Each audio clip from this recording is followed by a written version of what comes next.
നമസ്കാരം. കുവൈറ്റിലെ ബാങ്കിംഗ് മേഖലയിൽ പ്രവാസികൾക്കായുള്ള വായ്പാ നിബന്ധനകളിൽ വലിയ മാറ്റങ്ങളാണ് വരുന്നത്. കൂടുതൽ അയവുള്ളതും പ്രവാസി സൗഹൃദവുമായ സമീപനമാണ് ഇപ്പോൾ ബാങ്കുകൾ സ്വീകരിക്കുന്നത്.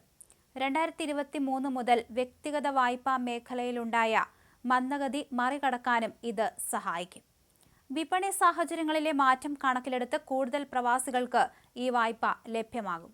ഉയർന്ന യോഗ്യതയുള്ള പ്രൊഫഷണലുകളെയും കൃത്യമായ വരുമാനമുള്ള പ്രവാസികളെയും ലക്ഷ്യമിട്ടാണ് ഈ ഒരു ഭേദഗതി വരുത്തിയിരിക്കുന്നത്. 3000 കുവൈറ്റി ദിനാറോ അതിലധികമോ ശമ്പളമുള്ള പ്രവാസികൾക്ക് 70,000 ദിനാർ വരെ വായ്പ ലഭിക്കാൻ അർഹതയുണ്ടാകും. ശമ്പളം കുറഞ്ഞവർക്കും പുതിയ ഇളവുകൾ ഗുണകരമാകും. 600 ദിനാർ മുതൽ ശമ്പളമുള്ള താമസക്കാർക്ക് ഇപ്പോൾ 15,000 ദിനാർ വരെ വായ്പ ലഭിക്കാൻ അവസരമുണ്ട്.